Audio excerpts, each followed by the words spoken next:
My ice-cold beauty CEO wife's company went public. Her net worth skyrocketed. What should I, a mere wage slave, do? What else is there to do? Divorce her immediately. Any hesitation longer than 0. 1 second is disrespecting money. Take the tens of millions in breakup fees from my wife, pack my bags like a boss, and get out. Chloe looked at me with red eyes. You've got guts, Ethan, daring to mention divorce to me. 5 years. Do my brothers know how I've lived these past 5 years? It's not the fear of losing the bet. It's the fear of quitting. Whose kids cry every day? Whose gamblers lose every day? Chloe has finally made it, enough to make me financially free. Of course, the real reason I want a divorce isn't because she got rich. Who in their right mind would do that? It's mainly because I noticed some warning signs that Chloe is about to cheat. It would be a lie to say I'm not hurt or sad. With Chloe's looks and figure, I'd accept her even if she were an idiot. From the day she became CEO of the company, I vaguely predicted this day might come. Men get bad when they have money. Actually, it's more accurate to remove the word men. Anyone gets bad when they have money. Chloe probably doesn't know that she was on a hands-free call in the restroom that day, and I accidentally overheard it. The City Magazine's Jack is not only handsome and capable, but also your alumni. Do you have any thoughts? It was her good friend Lily's voice. Chloe replied while touching up her makeup. Don't talk nonsense. We're just ordinary friends. Do I not know you? What kind of good friend gives an ordinary friend a Mercedes AMG GT 63? Even if you're rich, you can't throw money around like that. I froze in the doorway of the restroom. I was originally going to ask her what she wanted for dinner, but I was stunned in place. That luxury car is the dream car of many men. Chloe used to say that when she got rich, she would buy one for me. Now she's rich, and she bought one, but it's not for me. It's just a car, it's nothing. Chloe replied casually. Lily, on the other end, chuckled in agreement. Okay, then I'll keep an eye on him for you, lest he be snatched away by another woman. Whatever, Chloe said, and hung up the phone. Their conversation was like casual chatter, talking about unimportant things. But I, separated by a door, felt like I'd been struck by lightning. I remember back then, we mortgaged our wedding house and borrowed money everywhere to start the company. We didn't even have tens of thousands of dollars to hold a wedding banquet. Recently, Chloe suddenly remembered this and planned to hold a lavish wedding. I thought it was because of love, but it turned out that she had an emotional affair and wanted to compensate me out of guilt. As for whether she had a physical affair, I couldn't say for sure. She values her reputation very much, so she probably wouldn't cheat during the marriage. But women, the only constant trait is changeability. She can be loving and affectionate with me here, but that doesn't stop her from being good to another man. What I want is a mutual love. Since she has thoughts of finding a new love, I don't want to be a cuckoo. I contacted a lawyer and arranged to meet at a tea house. On the TV in the tea room, Chloe's company was going public, instantly becoming the richest in the city. And the interviewer and reporter was none other than that Jack, whom I had never met. He looked upright and handsome, with the fair and tender complexion of a young idol. It seems like girls nowadays like this kind of handsome guy. On TV, Jack was gentle and refined, a model gentleman, knowledgeable in astronomy, geography, and history. He could readily cite various allusions and poems, and was not at all intimidated in front of the live broadcast and billionaires. I, to say nothing of a woman, was drawn to him. Seeing me staring at the TV, David, my high school friend and lawyer, couldn't help but joke, "He's a lot like you in college, this guy named Jack." I stood up suddenly. How the hell is he like me? Look at him. He's clearly lacking in young energy, a delicate little pretty boy. I'm a real man. David smiled and shook his head. You're both alumni, and he's considered a well-known one. At the previous alumni gatherings, everyone thought so. You guys are the same type. I never thought that in everyone's eyes back in college. I was just a pretty boy. Not in the mood to continue discussing this. I looked up at David. I'm here to consult with you. I want a divorce. David's hand holding the teacup shook, and he looked at me in shock. Ethan, have you lost your mind? Back then, you borrowed money everywhere, and now you've finally seen the light at the end of the tunnel, and you're telling me you want a divorce? Do you think I would ask you out just to joke about a divorce? David took a sip of tea, still seemingly unable to shake off the shock. But it's no wonder. 5 years ago, Chloe's company was on the verge of bankruptcy and was about to become a defaulter. I selflessly took out my wedding savings and mortgaged the house I had painstakingly prepared for our wedding. Finally, relying on a good reputation, I borrowed a lot of money and helped Chloe through the crisis. If she hadn't turned things around, I would either have become a deadbeat or jumped off a building. You chose to marry her when she was at her poorest and most downcast. And now that she's rich, you want a divorce. You're doing things as unexpectedly as you did in college. David smiled and poured us both hot tea. I self-deprecatingly said, David, back then she was almost bankrupt and emotionally vulnerable. I could control her both financially and emotionally. But now, she's the #1 beauty in Shanghai, the richest person in Shanghai, and I'm a 9-to-5 office worker. Do you think I can still control her? David sighed softly, not saying anything. I picked up my teacup, drank half of it, leaned back in a wooden chair, and looked at David. You've handled so many divorce cases. I think you understand the principle best. People are afraid of their friends suffering, but also afraid of their friends driving a Land Rover. Women are even more ruthless. She might even find a new lover. Did Chloe cheat on you? Thinking of the scene in the bathroom earlier, I could only analyze uncertainly, not sure, but I guess it's coming soon. David lightly tapped the table. Well, that's that then. Thinking about committing a crime isn't a crime. If you try to dissuade her in time, directly sentencing her to death is a bit too much. David's words made me waver for a few seconds. Then I thought about Chloe's nonchalant words. A woman not rejecting a man is tantamount to tacitly allowing him to take things further, right? I chuckled. David, tell me, in the divorce cases you've handled, how many people have been able to turn back to shore? By the time we're in court, nobody will be looking good. David was stumped by my words, but still frowned and tried to persuade me.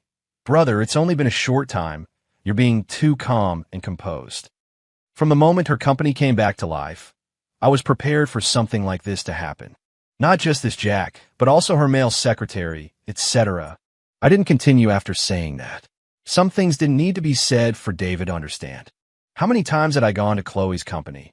And, as her husband, I had to make an appointment to see her. Every day, there would be different styles of roses in front of her desk. I had seen her having dinner with her male secretary, and I had seen through the crack in the door her male secretary pulling up the zipper of her dress. After the two of them tidied up, I knocked on the door and entered and handed her the old hen soup that I had stewed all morning. When it was time to get off work, Chloe's driver specially came to my house and brought me the lunchbox containing the chicken soup. Not a single drop of soup was missing, and even the bow I had tied hadn't been touched. But there was a piece of cigarette ash on it. After listening to me calmly recounting everything, David nodded and smiled. I should have you give a lecture to my clients, instead of them thinking about fighting over the property all day. It's different. A wife who shared hardship, a husband who knew poverty, someone who supported their partner from the bottom to success. No one would be willing to let that go. No man would be willing to hand over such an outstanding and beautiful wife to someone else, and neither would I. Looking at the bustling traffic outside the window, I said helplessly, there's no choice. Tearing each other apart is not only unseemly, but could also lead to nothing. It's best to end things with some dignity now and take what's rightfully mine. At the same time, I secretly made up my mind that before the divorce, I would meet this Jack. When Chloe came home, I was in the living room watching the program where Jack interviewed her. Chloe sat next to me. How is it? Your wife is photogenic, right? Lots of guys online are calling me wife. She acted so naturally that I almost suspected she had only given Jack an AMG model car. I've always wanted a sports coupe, I said casually. Chloe's eyes crinkled with a smile. Sure, let's go buy whichever one you like. Looking at her nonchalantly, a Mercedes AMG. The smile on Chloe's face froze, then she pursed her lips. Didn't you say the Panamera was very beautiful before? Smiling, I nodded. That's fine too. Let's get the Panamera then, but I want the top-of-the-line model. I chose the top-of-the-line because my car had to be more expensive than the AMG GT63. The day after picking up the car, I had my first accident, a head-on collision with Jack's AMG. Jack stood on the curb with a gloomy face, his eyes filled with resentment. The luxury car collision attracted a lot of onlookers, and soon the traffic police arrived. Mr. Jack, the surveillance and dashcam footage show that you are fully responsible for changing lanes over a solid line. Jack looked at his beloved car with heartache, not listening to a word the traffic police said. The side of his AMG was dented, the headlights were broken, and the tires were gone. Which idiot was driving? Couldn't you have yielded when you saw me changing lanes? I don't care about points, but are you satisfied now? Both cars need major repairs. Jack's eyes were red, and he looked aggrieved. His unmanly behavior stunned the traffic police. Was this how reason worked? The driver stuck behind watched from the side, and, hearing Jack's words, got angry. Are you a woman? Do you need to be given lady priority? You drive an AMG GT, and he drives a Panamera. Why should we indulge you? Humph. I am a civilized person, so I waited for the traffic police to arrive before getting out of the car to avoid unnecessary arguments. As soon as I opened the door, Jack pointed at me and shouted, "Couldn't you have yielded when I changed lanes? I'm in a hurry." Oh, driving a car worth over $1 million and you're still in a hurry? Seems like this AMG GT63 can't change your fate after all. As I spoke, I looked up. The moment Jack saw my face, his expression froze, and he looked visibly nervous. He turned to the traffic police and said, "I'm leaving after you finish handling this. The insurance company will talk to the other party." He then left without looking back. I was planning a divorce, but this Jack seemed even more eager than I was. Everyone was driving straight before, so he might have deliberately crossed the solid line to crash into me. I called David at home. "Have you drafted the divorce agreement yet?" David was taken aback on the other end of the phone. "Wait, you're serious about this, old classmate? I was still thinking you should reconsider and try to salvage it." "Can't do it, huh? Then I'll find someone else tomorrow." No, I'll send it over to you first thing in the morning." "Okay." Before I even went to work the next day, David handed me a file folder. I opened it, and sure enough, it was the divorce agreement I wanted, detailed and well organized. I didn't lose out, but I didn't gain much either. After all, even if I calculated my capital investment as part of the founding team, my current profits would only be more, not less. I knocked on the door and walked into Chloe's office. "President Chloe, I have a favor to ask." Chloe leaned back in her executive chair, looking at me. "We're husband and wife. Ask for whatever you want." I put both hands on the desk, leaning forward, looking at her delicate face at close range. "Very well, I want something." "What is it?" "The keys to a Mercedes-Benz AMG GT63. Chloe's expression froze, staring into my eyes. Our gazes locked without either of us backing down. Finally, Chloe forced a smile. "Ethan, stop joking. It's just a car. It's not worth much." I didn't follow her train of thought and asked directly, "Can you give it to me?" Chloe frowned slightly, staring at me for a few seconds, as if trying to confirm if I was joking, until I stared back at her blankly. "I'll give it to you tomorrow." I smiled and nodded, not saying anything more, and left the CEO's office. Before I closed the door, Chloe asked, "Are you jealous?" I stopped, without turning back. "Say whatever you want." As soon as I closed the door, I heard the sound of a glass breaking inside the office. After getting the keys to the AMG GT, I came to a cafe below the City Evening News weekly building. I asked Jack to come out for a chat. I happened to bump into Jack as he came in. He looked much worse than he did in the television interview. He also had dark circles under his eyes. I wondered if it was because his car was being taken back. I sat at a table by the window and pointed to the seat opposite me. "Mr. Jack, please sit down." When he saw the AMG keys on the table, his pupils contracted sharply, and he slammed into the chair. "Mr. Ethan, are you here to show off to me?" Jack ran a hand through his hair, displaying his fair face. "It's just that, for a strong woman like Chloe, taking back something she gave away will only lead her to compensate me with something even more valuable in the future." I nodded in agreement. Of course I understand such a simple principle, but it's not a big deal. But isn't Mr. Ethan doing this putting Chloe in a bad light, making her lose face? Looking at the self-righteous Jack, I quietly pushed the keys in front of him. "Her face isn't worth anything to me. Mr. Jack, with my current net worth, there's nothing to show off about with an AMG. The reason I wanted it back was just to..." I paused for a few seconds. Jack looked at me with alert. I waved my hand and laughed. Don't be nervous. I just want to give it to you openly. Jack frowned. What do you mean by this? I can give it to you if you want, but you can't snatch it, understand?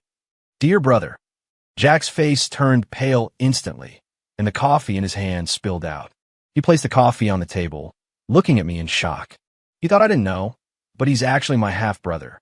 We haven't seen each other for over 20 years, and when we meet again, we both pretend not to know each other. But the moment I heard his name, I predicted it was him. He must have recognized me the day of the car accident. That's right. If you want to pursue Chloe, how could you not inquire about her husband's information? Knowing my stepmother, when Jack and Chloe get together, she will pull Jack and apologize to me, and then Jack will sob with tears in his eyes. Brother, it's all my fault. I didn't know Chloe was your wife. Just kidding. If I can foresee these things, I would never let them happen. Thinking back to how that mother and son dealt with my mother and me back then, my mother was kicked out of the house, even leaving with nothing. I understood one thing: strike first and gain the upper hand. After a long silence, the corners of my mouth turned up, revealing a friendly smile. I planned to divorce Chloe. Hearing this, Jack, who was originally in low spirits, instantly perked up, looking at me with a glint in his eyes. However, you won't become her husband. That will be written into the divorce agreement, I added. Before Jack could even process the surprise, I'd plunged him into hell. His eyes turned red, and his lips trembled. Brother, we were young back then. I didn't understand anything.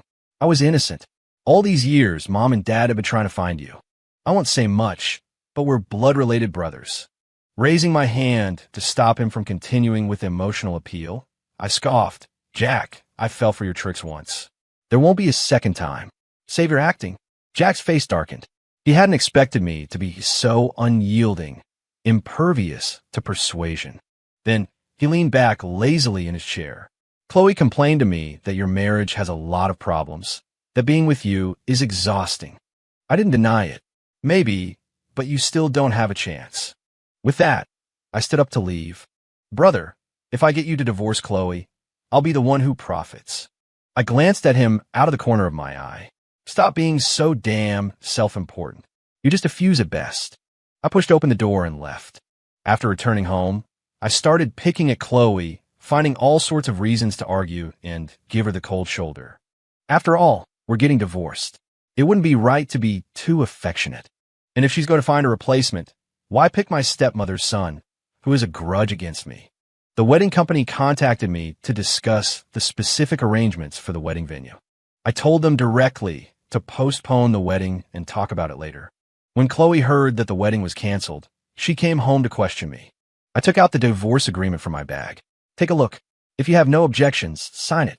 Ethan, have you lost your mind? Chloe looked at me with disbelief. Sitting calmly on the sofa, I looked at her expressionlessly. Do I look like I've lost my mind? You know better than anyone how things have been between us these past few years. We've been on the verge of divorce for a long time. Chloe took a deep breath, forcing herself to calm down. Is it because of Jack? I know he's your half-brother. I threw the divorce agreement at her, finally losing control and yelling, You know Jack's shit. If you knew about my relationship with him, you shouldn't have gotten close to him. I know, but I angrily pointed my finger at Chloe. Having a little money makes you feel important, doesn't it? Makes you think you can look down on everyone, doesn't it? Her mouth hung open slightly. Her eyes widened. Her face filled with disbelief. I had never been this angry in all the years we'd been married.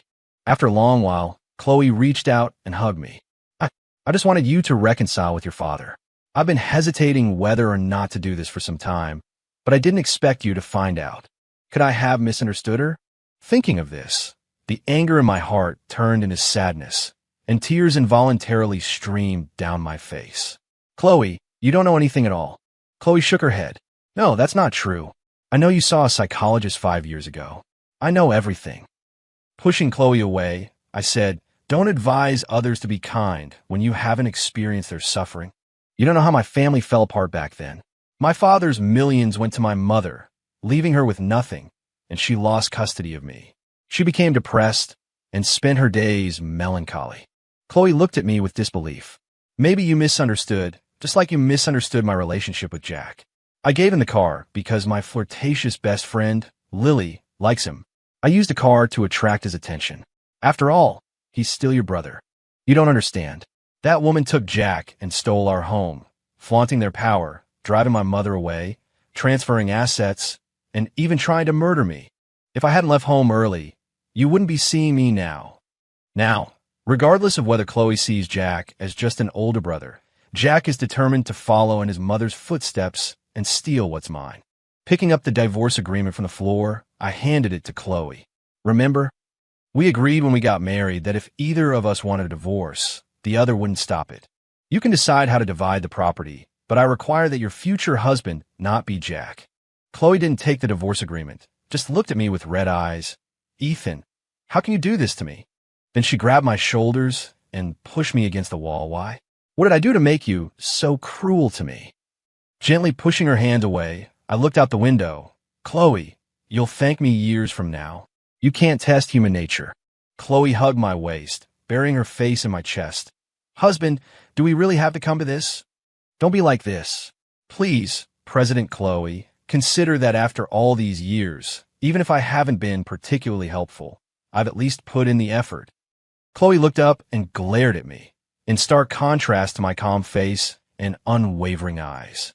Chloe pushed me away, picked up the pen on the table, and scribbled her name on the divorce agreement. Throwing the pen down, she shoved the agreement into my hand and turned to leave. After finishing the formalities, I bought groceries and went to my mom's apartment to cook. Even though I left with nothing, my mom eventually found a job to support herself. Once she had income, my mom fought for me to come live with her, and from then on, we mother and son depended on each other. That was until I married Chloe. She said she wasn't comfortable living with her mother-in-law, so I moved out.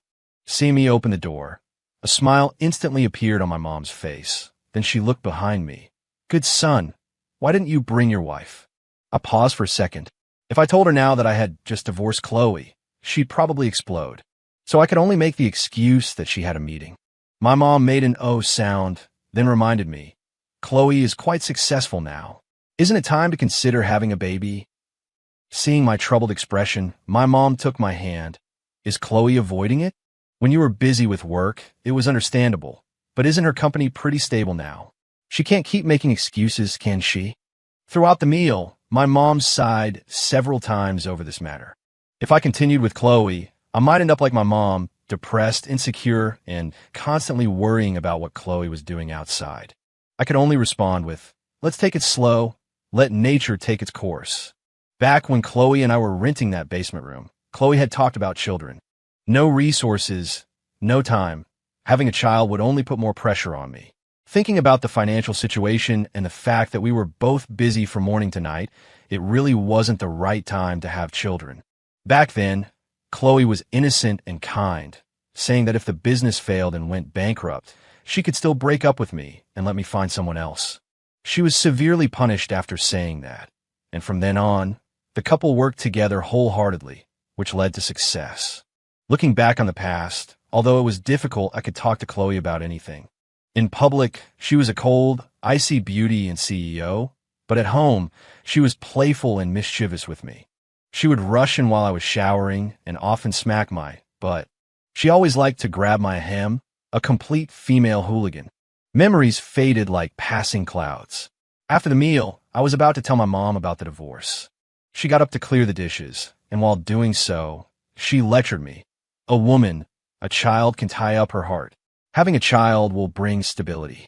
I couldn't help but retort, that person became rich, Mom. You gave birth to me, and in the end, you got nothing. Hearing this, my mom froze and her face turned pale. Realizing I'd said the wrong thing, I quickly stood up. I'm sorry, Mom. I misspoke. My mom shook her head. I'm the one who should be apologizing for not fulfilling my responsibilities as a mother.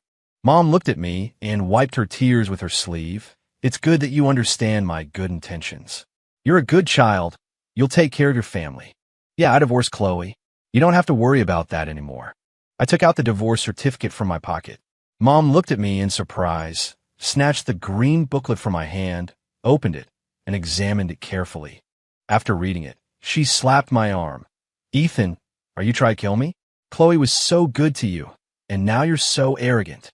Seeing Mom's heartbroken look, I grabbed a bottle of Conquering Paradise from the refrigerator and took a big gulp. Don't worry, I got a lot of money in the divorce. We'll be set for life. And then what? Is that all you're satisfied with? Mom glared at me, still reeling from the news of my divorce. I nodded. Of course. What's not to be satisfied with? I took the initiative to file for divorce. And after Jack released the news, he would only demean me and praise Chloe. This would not only not harm her or the company, but would actually cause the stock price to skyrocket. Mom watched me drink one mouthful after another, sat beside me, and whispered, "You too? Is there really no chance of getting back together?" I knew Mom always liked Chloe. She used to be cultured, reasonable, thrifty, and good at managing the household. After becoming rich, she often bought things for Mom and acted like a demure and extremely filial wife when she was with me.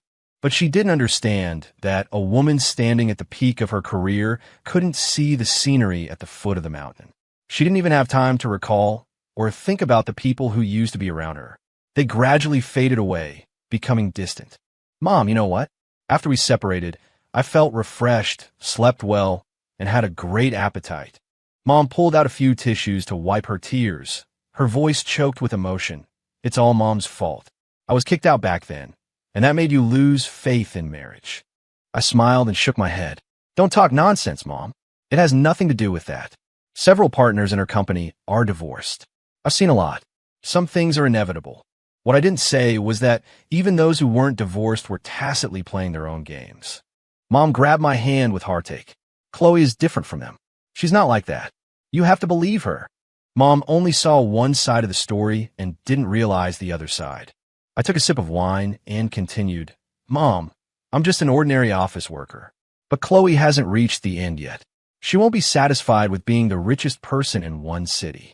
In a few years, she might even go global and become a world-renowned businesswoman. Chloe indeed never made me feel wronged, but as her status and wealth grew day by day, and our lives became more affluent, I felt increasingly uneasy. Before, everyone knew my name, but later everyone just kept calling me President Chloe's husband. Leaving the apartment where Mom lived, I packed my luggage and started a round-the-world trip. From South America to Antarctica and then to the Maldives. As I was drinking juice and watching the beauties on the beach, my phone rang. I saw it was my cheap old man, who only called once every few years. I answered the phone, and a deep, slightly hoarse voice came from the other end. Ethan, I heard you divorced Chloe. Why don't you come work at Dad's company? In the end, this company will still be given to you brothers. I chuckled. Jack's father, you're getting more and more confused as you get older. Your company is already failing. Otherwise, why would you be so happy about just an AMG? The sound of my old man coughing continuously came from the other end of the phone, followed by the woman's voice. Ethan, don't be so smug. After my son wins over Chloe in a while, we'll invite you to the wedding. You must come. I snorted coldly and said into the phone, Old woman, you're just as shameless as you were back then. I heard my cheap old man scolding her on the phone. Two brothers fighting over one woman. Have you no shame? Jack can marry anyone, but absolutely not Chloe. Old man, are you senile? Don't you know what Chloe is like now? If it weren't for her orders every year, this crappy company would have gone bankrupt a long time ago. I don't care. That kind of fickle woman will never set foot in my Jack family. Oh, you're so noble, so capable, back in the day. I scoffed and hung up the phone directly. It's pointless to listen to their argument. That man married his mistress, and now his own son wants to be someone else's mistress. Truly, what goes around comes around. Just as I was having the time of my life, traveling the world, my mom called. Son, that guy surnamed, he sent over some documents. It seems he wants to transfer part of his assets to you. I frowned and asked, What? Is the old geezer about to kick the bucket? My mom sighed. Probably not that soon. Maybe he's just getting old, and his conscience is bothering him. I snorted. Mom, tell him that the settlement I got from the divorce is 100 times more than his assets. I don't need his petty money. Not everyone is as stingy with their original spouse as he was. That's true. He can't compare to Chloe. Just as I was about to hang up, my mom suddenly said, Oh, by the way, Chloe's been coming over for dinner every day lately. She even apologizes if she can't make it. I responded nonchalantly. My mom added, She didn't come around this often when you were married. And Chloe hasn't had any scandals lately. I felt inexplicably annoyed. Mom, you don't have to entertain her anymore if she comes. After traveling for over 2 months, I finally started to feel a bit out of place wandering around abroad. Just 2 days after returning home, David called and said there was a high school reunion and that I absolutely had to be there. Since I'm unemployed now, it seems unreasonable to say I'm busy. The reason I don't like going to high school reunions is because it's all about eating, drinking, having fun, gossiping, one-night stands, and showing off. When David and I reached the door of the private room, everyone inside was chatting merrily. I told you guys back then Chloe and Ethan would get divorced sooner or later. Who doesn't want to have a good time when they have money? Yeah, Ethan must be regretting it to death now. He was a poor bastard for a few years and ended up with nothing. If you ask me, things would have been different if he had chosen Anna back then. Then another person stood up and said, "Don't be so bitter. Have you seen the news? It's the highest divorce settlement in the country. Even if Ethan is down on his luck now, his assets still beat us all." Also, a reminder to everyone, Anna isn't married yet. The person who was just put down didn't give up and asserted, Chloe must have been playing around too much and wronged Ethan. Otherwise, why would that nice guy choose to get a divorce? That's right. On the surface, he got an astronomical amount of money for the breakup fee, but he's probably crying like a dog in private. But he's a poodle-level dog, huh? Hearing this, I smiled and looked at David. This high school reunion is truly full of hidden talents. David touched his nose. It's just that Zhang Chong doesn't know when to keep his mouth shut. It's the first time the whole class has gotten together since graduation. A lot of people came for you. Just bear with it. Well, he's a famous lawyer for a reason. He said all the right things. But there's some truth to it. I have pretty good people skills. And I'm still the richest, even if that money is the divorce settlement Chloe gave me. I pushed open the door and entered. Long unseen high school classmates stood up one after another to greet me. David is the class president and the organizer of this reunion. He clapped his hands to attract everyone's attention. We're all old classmates. Tonight, let's eat, drink, and have fun to our heart's content. Whoever has the most savings pays the bill. After he finished speaking, he patted my back. Everyone immediately understood who the sucker was going to be and applauded and cheered. The atmosphere in the room became unusually lively. After everyone gradually quieted down, I smiled helplessly and had no choice but to go along with it. Everyone, enjoy yourselves tonight. After a few rounds of drinks, David put his arm around my shoulder and said, "Originally, we planned to have a 12th grade alumni reunion, but we thought it was too much trouble and just dropped it."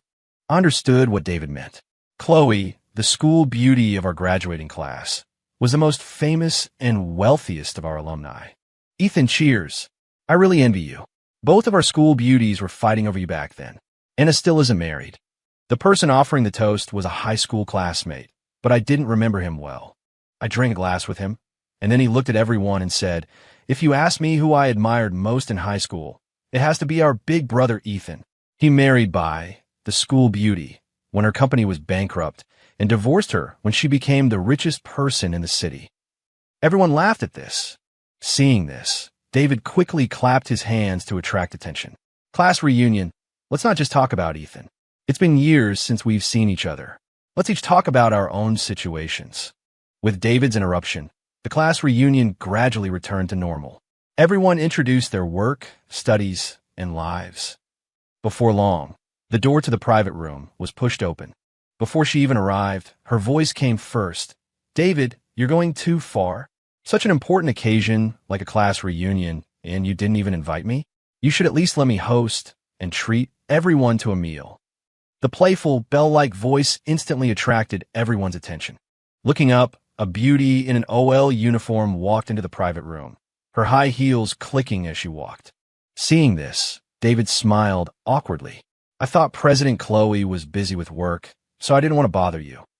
The classmates, seeing the legendary female tycoon and school beauty, instinctively stood up.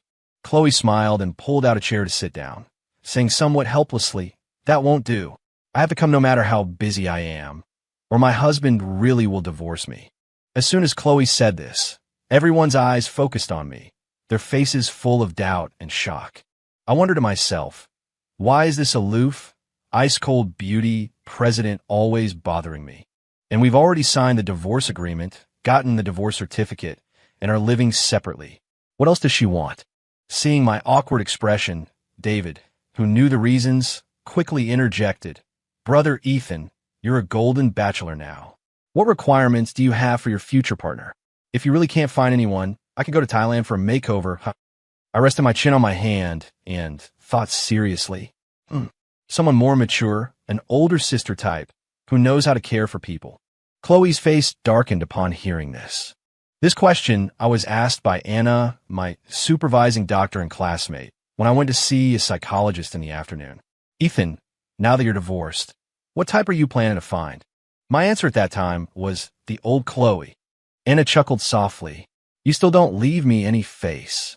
When a girl asks this question, you should answer someone like you even if you're lying." I sighed softly. "Sorry, Anna. You know me. I'll only ever love one person in this life, even if we're separated." The reunion was coming to an end, and I left early. I ran into Anna, who hadn't left. "Did you drink? I'll drive you back." Sitting in the passenger seat, looking at Anna's exquisite makeup and stunning beauty, I thought about livening up the atmosphere. "Anna, now if I snap my fingers, you'll forget that you ate shit." I snapped my fingers directly. Anna was stunned for a moment and raised her hand to stop me. "Wait, I didn't eat any." I nodded. "I know." Seeing my perfunctory answer, Anna quickly emphasized, "I didn't eat any. Can you understand?" I understand. "I really didn't eat any." I nodded in agreement. "Of course I understand." Anna was getting a little anxious. No, you can't just say some random things and then say I ate it. I didn't forget. So you do remember? I didn't eat it, you understand?" Right. You didn't eat it, of course." Anna raised her little fist and hit me, her voice raised several decibels. "I didn't eat it. Didn't eat it." I grabbed her hand. Okay, let's not think about things we've forgotten. It's okay. Knock. There was a knocking sound from outside the car window. Looking in the direction of the sound, it was my ex-wife, Chloe, who was looking at us with a disgruntled expression. I opened the door and got out of the car. "You're quick on your feet, finding a replacement so fast." Chloe gnashed her silver teeth, glared at me, pulled me behind her, and then suddenly slapped Anna, who had just gotten out of the car. Anna staggered and almost fell. I quickly grabbed Chloe. "What are you doing?" I didn't expect Chloe to hit someone, just because Anna and I had a little affectionate interaction. Chloe's chest heaved violently. "She deserves it." I wanted to say that we were already divorced, and it wasn't her business who I was close to. But then I heard Chloe point at Anna and say, "Anna, is it okay to scheme against me like this?" Anna touched her face and looked directly at Chloe. "I did have the idea of scheming against you, but I also told you that this approach was risky and could very well fail in the end. Putting oneself in a desperate situation isn't suitable for everyone." Realizing the abnormality between the two women, I calmed down and looked at them. Anna is my psychologist. I didn't tell Chloe about this before because I was afraid she would be jealous. Chloe pulled me towards a rockery pond. The evening breeze stirred her long hair, bringing a faint fragrance. Chloe looked up at me slightly. "A few months ago, Anna told me that you had serious psychological problems and felt insecure about your family and marriage. Only by reconciling with your original family could you resolve your inner demons." Hearing this, I frowned but didn't say anything, preparing to listen to her continue. Chloe glanced at the pond. At that time, the company was about to go public, and the City Evening News was going to interview me. Knowing that that person was your half-brother, I thought about contacting him. Maybe it could solve your problem. And at that time, my fickle best friend, Lily, was pursuing Jack. I was worried that she would play with your brother's feelings, so I pretended to be ambiguous with him to prevent Lily from harming him. My thoughts were a bit muddled, and I didn't know how to respond. Chloe clenched her pink fist, her teeth clenched. That woman Anna schemed against me. There's no possibility of you reconciling with Jack and his mother. By doing this, I'll only make you, who is already insecure, stay away from me. Looking into Chloe's eyes, I knew she wouldn't lie, and the truth of the matter had come to light. "Let's remarry, prepare for pregnancy, and then I'll give you a litter, okay?" Thinking of the usually quirky and mischievous Anna, this was indeed her style. Even Chloe, who was usually so clever, had been fooled by her. I sighed. "Thank you for resolving one of my inner demons, but the divorce is still valid." You and I are about to walk different paths. I want to live a simple life with a wife, children, and a warm bed. You want to strive for a career and become a high achiever. Everything was different from what Chloe had expected, and she became a little exasperated. If you think I have too much money, I'll donate it all. I shook my head helplessly. Let me go, and let yourself go. We have different paths and cannot work together. Chloe's eyes were full of sadness, and then, as if she had given up, she said, "Then come home and have a couple of drinks with me." When I woke up again, it was already daylight. Looking at the torn Balenciaga and underwear on the floor, I fell into deep thought. In the days that followed, Chloe stopped pestering me and turned her attention to my mother. A month later, while my mom and I were having dinner, she pulled out a pregnancy test. I couldn't understand it, but my mom's eyes lit up after seeing it, and she immediately went to make soup for Chloe. This day, I took Chloe for a prenatal checkup. I saw a handsome guy next to us wearing sunglasses and driving a Ferrari. He looked so cool. "What's wrong, husband? Do you want it?" I stared intently at the Ferrari. "Yeah, I want it. If you like it, I'll buy you one." I turned to look at Chloe. "Really? That's got to be expensive." Chloe said decisively, "Of course. Isn't the point of making money to improve our quality of life? Besides, who else am I going to spend my money on if not my husband?" I gave Chloe a kiss on the cheek. "Then when are we going to the auto show?" Chloe looked at me puzzled. "Why would we go to the auto show to buy sunglasses?"